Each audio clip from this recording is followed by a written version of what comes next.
ৰাজ্যৰ বিভিন্ন প্ৰান্তৰ লগতে যোৰহাটতো পালন কৰা হয় শিল্পী দিৱস। বছৰ ধৰো এইবাৰে আমাৰ 17 জানুৱাৰী সদায় ৰূপকোঁৱৰ জ্যোতিপ্ৰসাদ আগৰৱালা আমাৰ এজন শ্ৰদ্ধাৰ শিল্পী, তেওঁক আমি প্ৰত্যেক বছৰে সোঁৱৰোঁ। বিগত বছৰতে আজিও এটি অনুষ্ঠান লোৱা হ'ল যোৰহাট জিলা কমিটি অনুসূচিত জাতি যুৱ ছাত্ৰ পৰিষদ অসমৰ দ্বাৰা।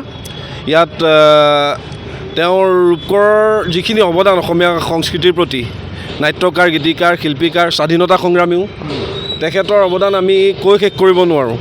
সেই শ্ৰদ্ধাৰ শিল্পীগৰাকীক আজি 17 জানুৱাৰী তাৰিখটোতে আমি প্ৰত্যেক বছৰে অসমৰ বিভিন্ন অনুষ্ঠানত বিভিন্ন ঠাইত যিদৰে তেওঁক স্মৰণ কৰা হয়, আজি যোৰহাট জিলা কমিটিৰ অধীনতো এটা বিশেষ অনুষ্ঠান কৰা হয় আৰু শ্ৰদ্ধাৰে শিল্পীজনক আমি সশ্ৰদ্ধ প্ৰণাম জনাইছোঁ।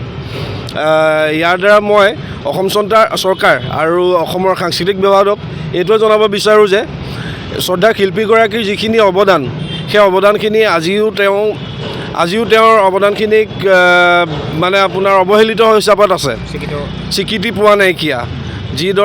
যিদৰে বাকী বৰেণ্য ব্যক্তিসকলে সন্মান পাইছে, সেইদৰে আমাৰ জ্যোতিপ্ৰসাদ আগৰৱালাও পাব লাগে। তেওঁলোকৰ অৱদান কৈ শেষ কৰিব নোৱাৰা। উল্লেখযোগ্য যে শিল্পী দিৱসৰ উপলক্ষে অনুসূচিত জাতি যুৱ ছাত্ৰ পৰিষদ অসম যোৰহাট নগৰ সমিতিৰ উদ্যোগত আৰু জিলা সমিতিৰ সহযোগত নগৰৰ এটি ৰোড স্থিত ৰূপকোঁৱৰ জ্যোতিপ্ৰসাদ আগৰৱালাৰ প্ৰতিমূৰ্তিৰ সন্মুখত বন্তি প্ৰজ্বলন কৰা হয়। সন্ধিয়া ৰূপায়ণ কৰা এই কাৰ্যসূচীত পৰিষদৰ বিষয় বিভাগৰ লগতে কেইবাগৰাকীও জ্যেষ্ঠ ব্যক্তি উপস্থিত আছিল। আজি এইটো আমাৰ পবিত্ৰ শিল্পী দিৱস উৎসৱ আৰু এইটোত আমি সকলো ইয়াত উপস্থিত হয়।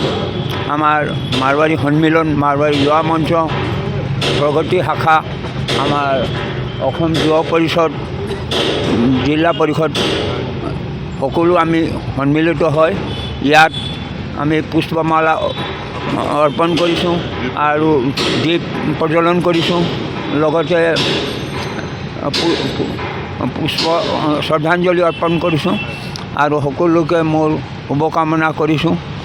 আৰু তেখেতৰ যিটো জন্মস্থান আছে তাৰ সংৰক্ষণ হ'ব লাগে, সেইটো আমি অসম চৰকাৰ বা অসম সাহিত্য সভালৈ এইটো আমাৰ সন্মিলনৰ ফালৰ পৰা আমি এটা আবেদন কৰক বা অনুৰোধ জনাইছোঁ।